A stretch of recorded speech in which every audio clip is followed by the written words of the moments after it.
오늘 함께 봉독하신 마가복음 4장 26절에서 32절의 말씀을 본문으로 겨자씨의 희망 그리고 꿈이라고 하는 말씀의 제목으로 함께 은혜 받는 귀한 시간이 되기를 간절히 소망해 봅니다.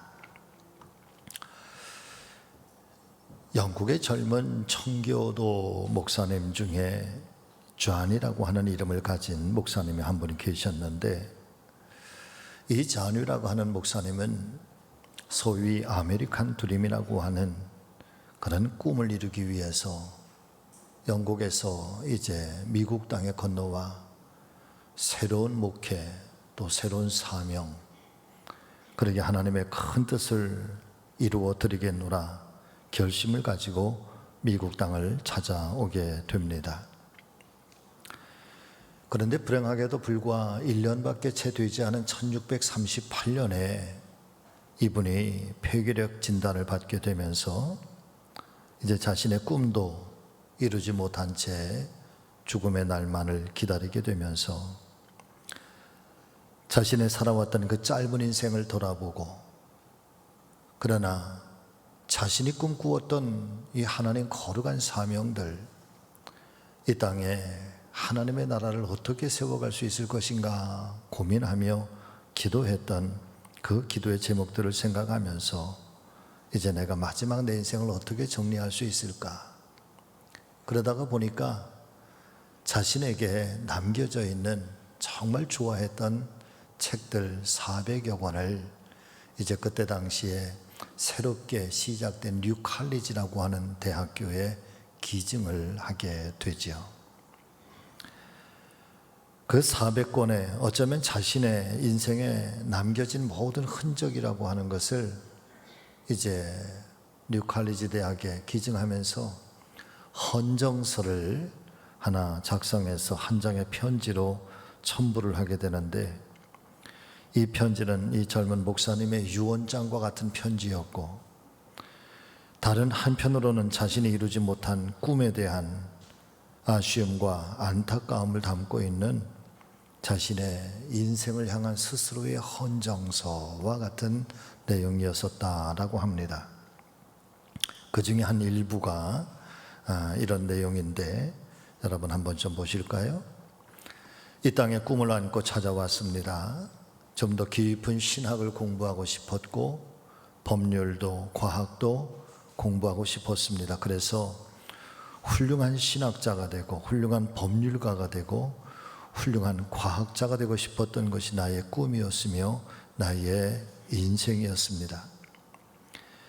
그러나 이제 주님께서 나를 부르시는 것 같습니다. 비록 이 땅에서 내 꿈이 다 이루어지지는 못하였지만 내가 학교에 제공하는 이 책을 통해서 나는 훌륭한 신학자들과 훌륭한 법학자들과 훌륭한 과학자들이 배출되어서 장차 세상을 풍성하게 하고 인류에 기여하는 그런 위대한 거인들, 위대한 인물들이 탄생하게 될 것을 기대합니다 라고 하는 헌정서를 보내게 됩니다. 학교의 이사들이 깊은 감동을 받게 되면서 신생된 그 뉴 칼리지 학교의 이름을 바로 이 존이라고 하는 목사님의 성과 이름을 따서 학교 이름을 새롭게 바꾸게 되고, 이 존이라고 하는 목사님을 이 학교의 설립자로 추대를 하게 됩니다. 이 목사님의 이름이 존 하버드였고, 현존하는 세계 최고의 명문대학이라고 일컬어지는 오늘날의 이 하버드 대학의 출발이 시작되어진 것이지요. 비록 자신의 인생은 결핵이라고 하는 이 질병 앞에 쓰러지고 말았지만, 젊은 목사님이 꿈꿔왔던 세상을 향한 기도와 또 세상을 향한 이 헌신의 꿈은 비록 수백 년이 지난 지금 이 순간까지도, 아니 앞으로 어쩌면 영원히 이 하버드 대학의 인재들을 통해서 세상 속에 펼쳐질 것이고, 이 젊은 목사님의 꿈은 지금도 세상 속에 그렇게 이루어지고 있다라고 하는 것을 깨닫게 됩니다. 사랑하는 여러분, 우리는 이런 사람을 가리켜서 비저너리라 그렇게 부르고 있습니다. 비저너리라고 하는 뜻은 꿈을 품은 사람들, 그리고 비전을 품은 사람들, 세상 속에 어떻게 하나님의 나라를 세울 수 있을 것인가, 더 세상의 역사를 개인의 욕심과 권력을 향한 그런 꿈이 아니라 인류 번영을 위한 꿈, 공존을 위한 꿈, 특별히 하나님께서 이 땅 가운데 세우기를 원하셨던 하나님의 나라를 어떻게 바르게 세워갈 것인가라고 하는 그런 꿈을 가진 사람들을 가리켜서 우리는 비저너리라 그렇게 부르고 있는 것이지요. 시대가 어두우면 어두울수록, 또 고통스러우면 고통스러울수록 이런 꿈을 가진 비저너리들이 이 땅 가운데 세워지기를 하나님께서는 원하실 것이고, 특별히 오늘 아침에는 사랑하는 우리 성지교회 모든 성도님들, 또 가정들, 특별히 자녀 손들 가운데 이런 꿈의 사람들이 등장하기를 바라고, 그런 가문들이 되어지기를 예수 그리스도의 이름으로 간절히 축원을 드립니다. 오늘은 이 겨자씨 하나에 대한 말씀 속에서 이 이야기를 왜 예수님께서 하셨을까? 특별히 이 본문의 말씀이 예수님의 공생의 중간지대도 아니고 마지막 때도 아니라 12명의 제자들을 선택하시고 부르셔서 이제 공생의 사역을 막 시작하는 초창기 시절에 이 겨자씨에 관한 말씀을 왜 들려주신 것일까? 그리고 주님께서 기대하고 계셨던 것은 무엇이었을까? 특별히 처음 부름을 받은 제자들에게 이 말씀은 왜 필요했던 것일까? 그리고 오늘날의 교회와 사랑하는 성도들, 특별히 저와 여러분들이 주님께 부름을 받은 또 다른 12명의 제자들이라 우리가 그렇게 믿고 있다고 한다면, 이때 당시에 제자들 향해서 주셨던 이 말씀은 오늘 우리에게는 또 어떤 의미로 다가오게 되는 것일까? 함께 말씀 속에서 은혜를 나누고 더불어서 새 힘과 또 새 능력을 얻을 수 있는 오늘 거룩한 주일 되시기를 예수님의 이름으로 축원합니다. 첫 번째는 겨자씨 하늘처럼 작고 연약한 내 자신의 현실을 부끄러워하지 말자라고 하는 것입니다. 여러분 같이 하십니다. 내 자신의 현실을 부끄러워하지 말아야 합니다. 아멘. 오늘 겨자씨의 비유를 통해서 우리가 먼저 살펴보기를 원하는 이 핵심의 말씀은 바로 세상에서 가장 작은 씨앗인 이 겨자씨 한 알이 거대한 하나님 나라의 역사를 이루는 주인공으로 선별되었다라고 하는 것입니다.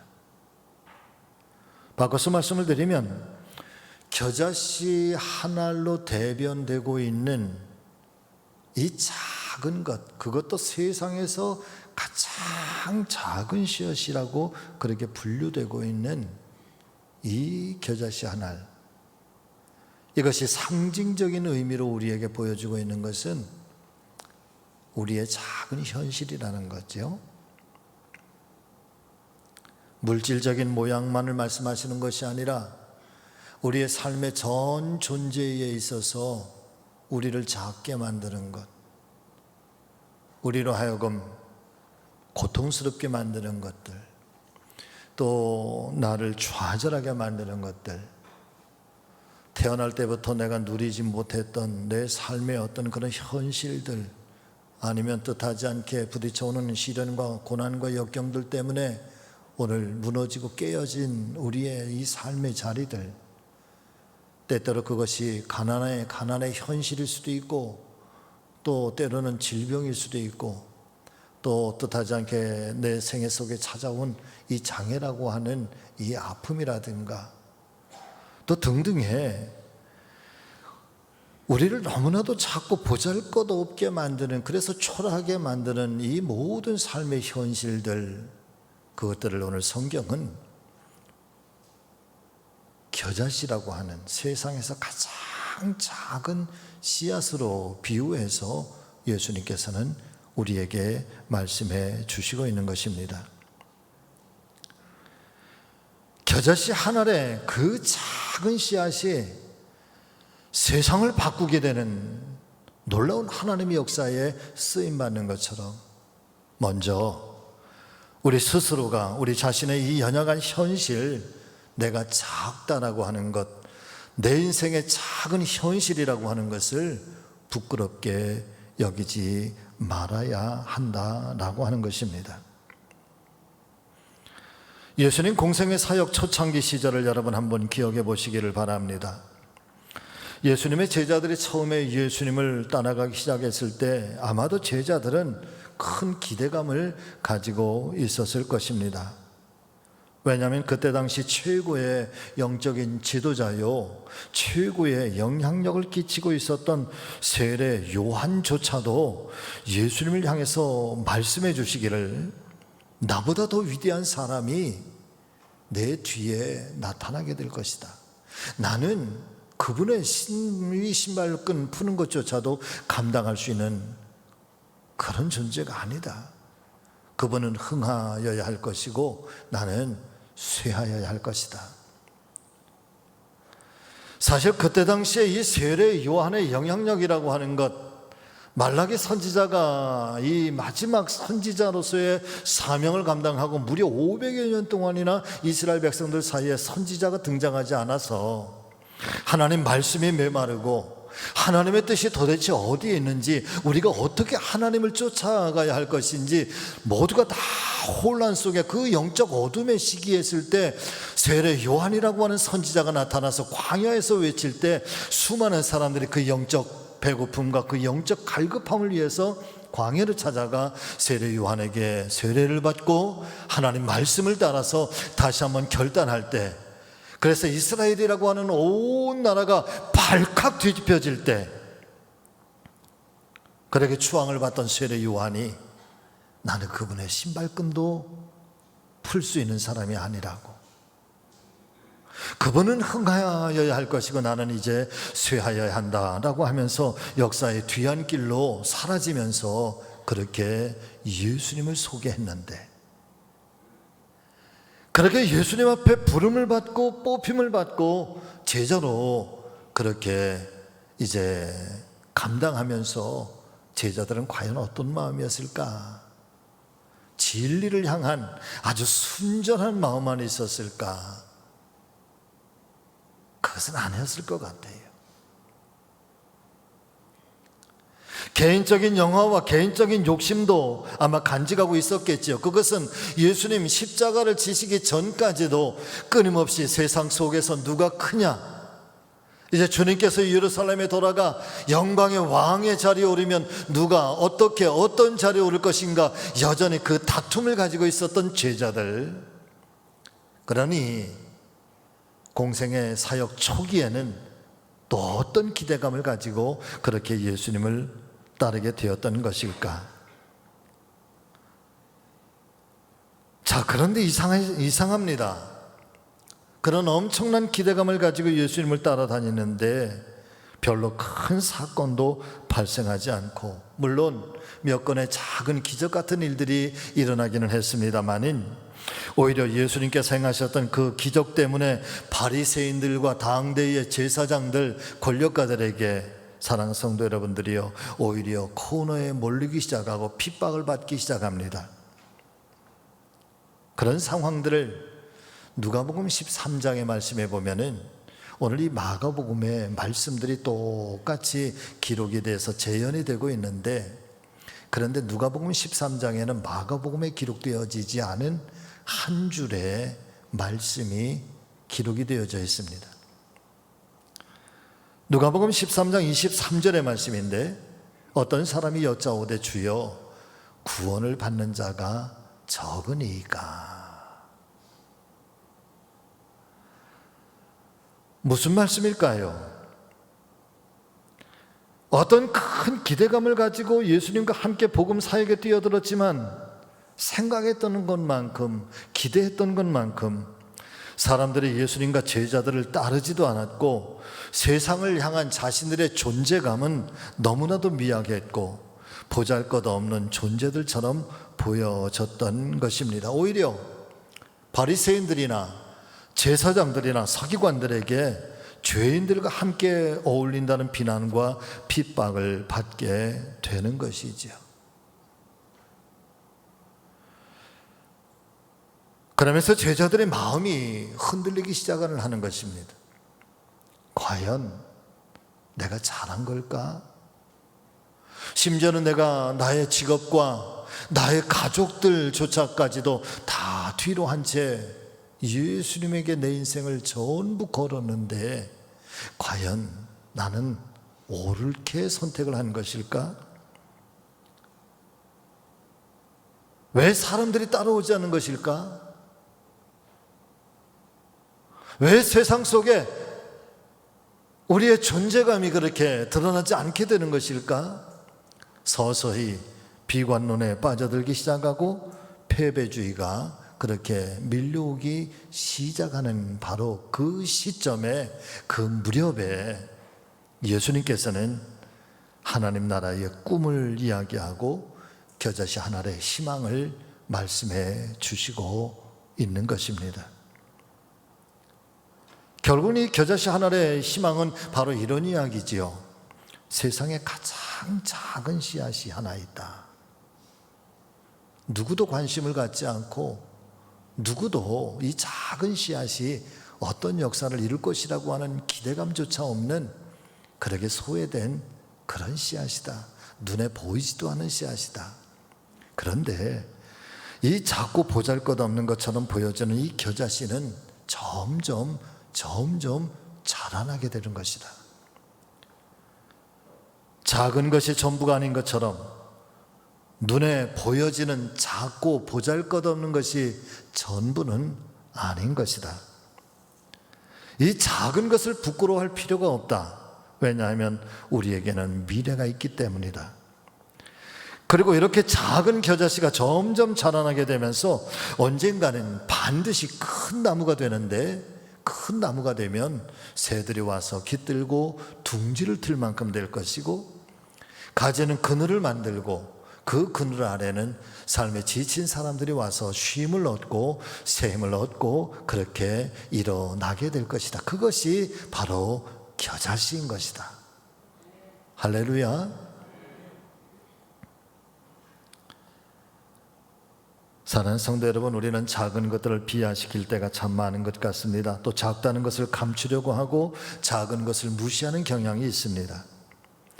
뿐만 아니라 우리 자신들도 작은 것을 부끄러워하고 작은 것에 대한 스스로의 열등감을 가지고 있을 때가 참 많습니다. 그러나 작은 것을 소중히 여기고 그 작은 것 속에서 미래를 볼 줄 아는 그런 믿음의 눈들이 열려질 수 있게 되시기를 주의 이름으로 축원합니다. 아주 오래전에 후배 목사님이, 제가 온양에서 목회할 때에 후배 목사님이 새로 개척된 교회에 부임을 해서 오신 거예요. 교회를 와보지도 않고 부임을 한 거예요. 이제 제가 온양에 있으니까 연락이 와서 한밤중에 그 후배를 차에 태우고, 부부를 차에 태우고 자기가 목회할 교회가 어떤 교회인지 한번 가보고 싶다고. 그래서 밤에 그 차를, 그 후배 부부를 태우고 이렇게 그 교회를 갔어요. 그 교회가 어떻게 세워진 거냐 하면 외양간, 소가 있던 외양간에, 그것도 외양간이 있던데 1층을 쓴 게 아니라 그 2층에다 조그만 조립식 그 컨테이너를 하나 갖다 놓고 학교 교목으로 계시던 선생님이 개척을 했는데, 이제 그 자리에 이 후배 목사님 오신 거예요. 교회에 들어가 봤더니 삐그덕삐그덕 하지 뭐. 교인이 몇 명이나 있습니까? 그랬더니 교목으로 근무하시는 목사님과 사모님 2분밖에 교인이 없다.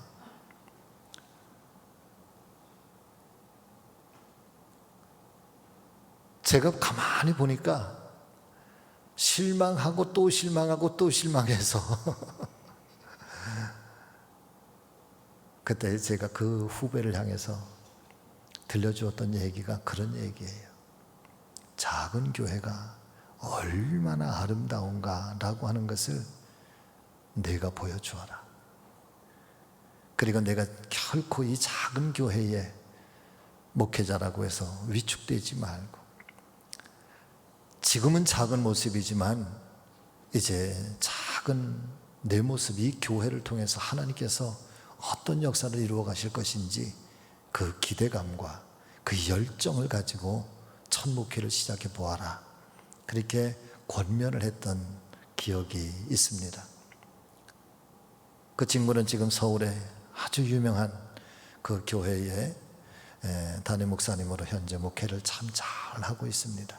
한때는 서울의 연세대 세브란스 앞에 대신교회에서 있었는데, 대신교회는 여러분 박사님들만 300명이래.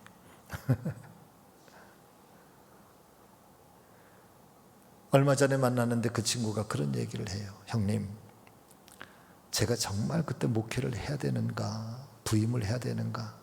그런데 그때 형님께서 작은 내 모습이, 지금의 모습이 영원한 것이 아니라 하나님께서 이 작은 교회와 작은 모습을 통해서 어떻게 역사하실지 그 하나님을 기대하면서 용기를 가지고 시작하라고 했던 그 말씀이 지금도 자기의 가슴 속에 그렇게 살아있노라 이야기를 해요. 할렐루야.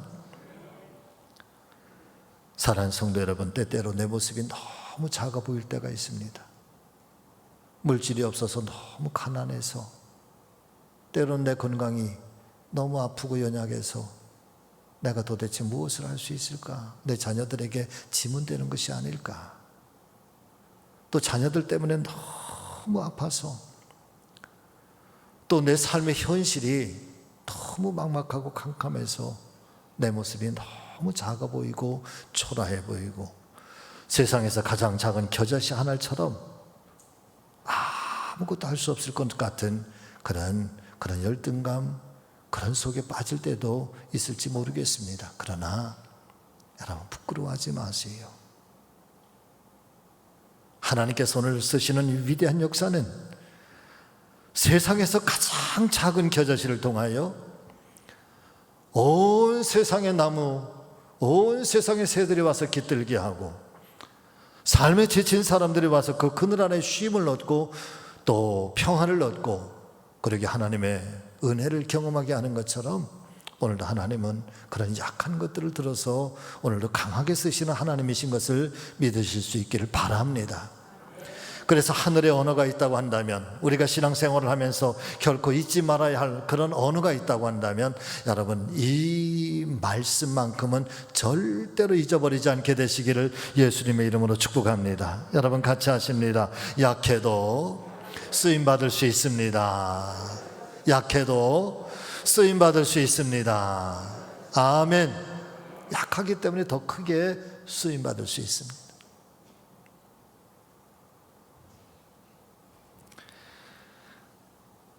내가 처한 현실이 때로는 겨자씨 한 알만큼이나 작고 보잘것없는 것처럼 보일지라도 결코 두려워하거나 실망하지 마시기를 바랍니다. 오늘 제자들의 모습이 바로 그런 거지요.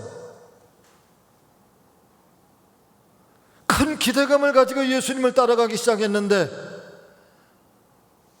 선생님, 이 구원받는 사람이 너무 적습니다. 실망하고 낙심하고.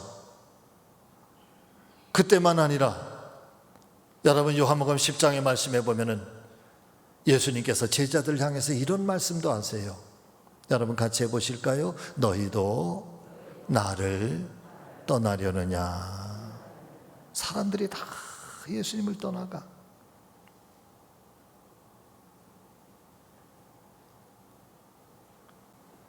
그런 세상 사람들의 모습을 보면서 예수님께서 제자들 향해 하시는 말씀이 너희도 나를 떠나가려느냐.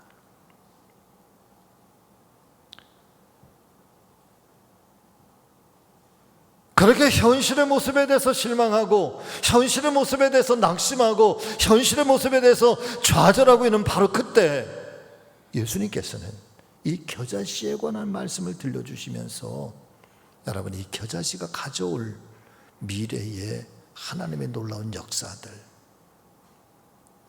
다시 한번 일어서라고, 고난과 시련의 과정을 부끄러워하지 말고 다시 한번 위대한 일을 시작해보라고 하시는 그 작은 것이 하나님 놀라운 축복의 시작일 수 있다는 사실을 예수님께서 말씀하시면서 오늘 그 말씀은 오늘을 살아가고 있는 저와 여러분들 가운데에도 이 말씀이 선포되어지고 있는 것을 깨닫게 되시기를 예수님의 이름으로 축복합니다. 여러분, 절대 작은 것, 절대 작은 내 현실, 여러분 실망하지 말고 부끄러워하지 말고 오늘도 주님을 바라볼 수 있는 믿음의 역사가 일어나시기를 주의 이름으로 축원합니다. 자, 두 번째는 우리 안에 이 복음의 생명력이 살아있어야 합니다. 여러분 같이 하십니다. 복음의 생명력이 살아있어야 합니다. 아멘. 주님께서는 이 겨자씨의 비유를 통해서 단순하게 작은 것의 중요성만을 가르치려고 하신 것은 아닙니다. 아마도 작은 것을 대표하려는 의도만 있었다고 한다면 주님 교훈에서 겨자씨 말고도 또 다른 작은 것들도 있었을 것입니다. 그런데 굳이 겨자씨를 선택하셔서 비유로 말씀하시고 있는 이유가 무엇일까요? 여러분, 그것은 바로 생명력 때문에 그렇습니다.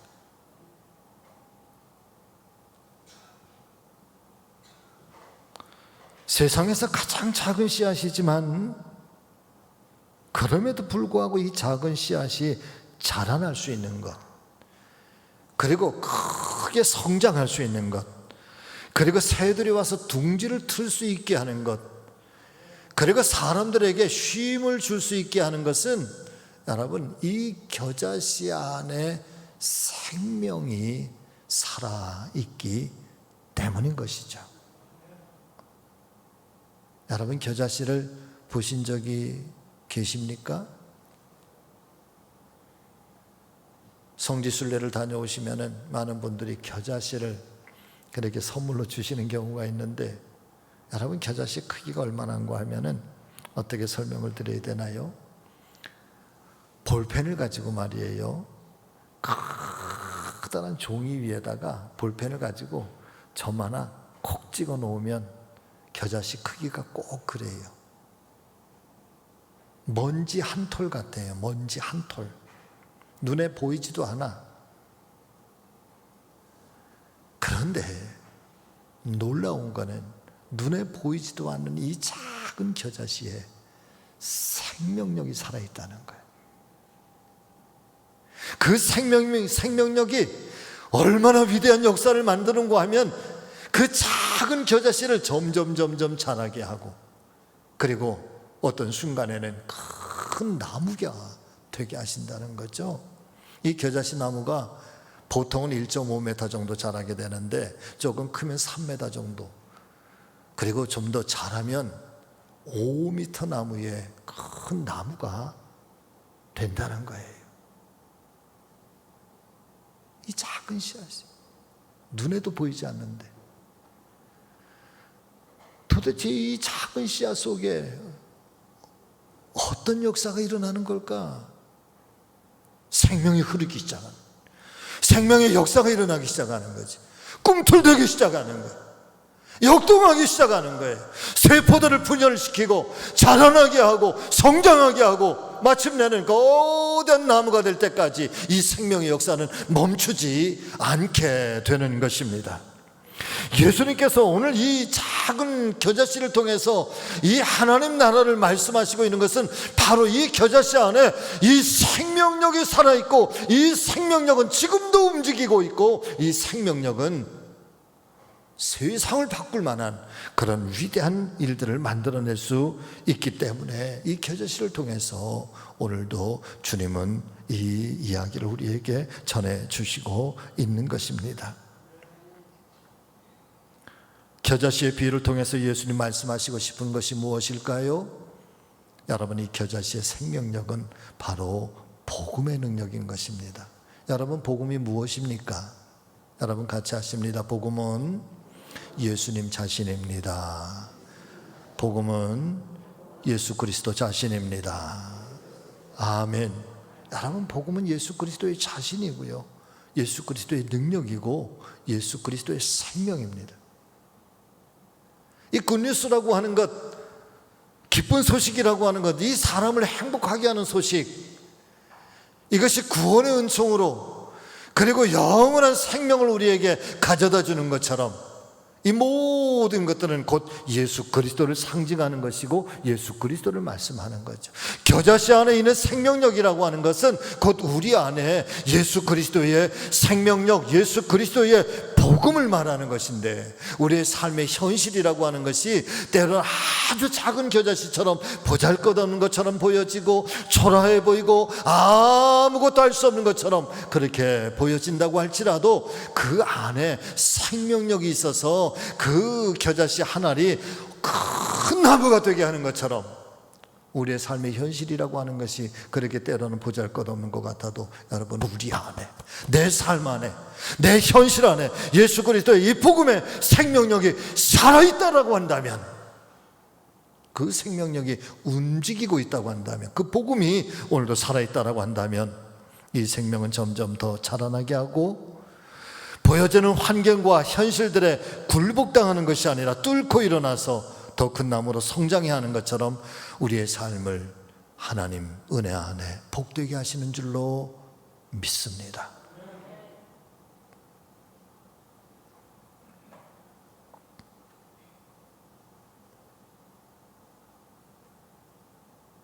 코로나 시대에 교회가 너무너무 작아지고 있습니다. 건물이 작아진다는 의미가 아니라 교회의 영향력이 작아지는 거죠.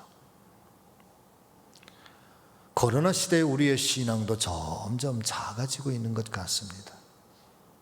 제한적일 수밖에 없고 또 위축될 수밖에 없는 그런 현실들.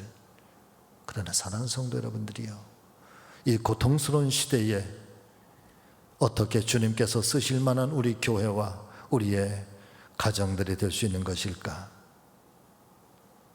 우리 안에 이 복음의 생명력만 살아있으면,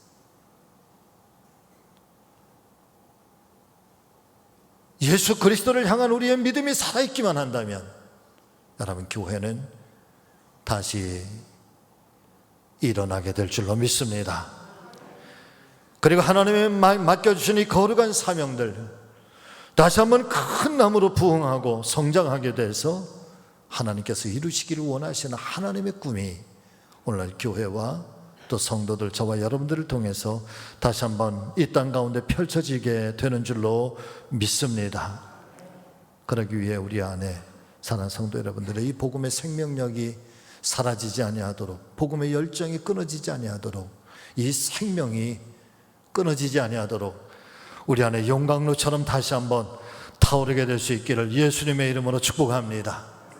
그 불꽃을 다시 한번 잘 세우고 이 복음의 생명력을 잘 유지하고, 그리고 더 큰 나무가 되도록 우리 모두가 함께 한 마음으로 교회를 사랑하고 주님께서 맡겨주신 사명 앞에 다시 한번 겸손해질 수 있는 저와 여러분 모두가 되실 수 있기를 예수님의 이름으로 축복합니다.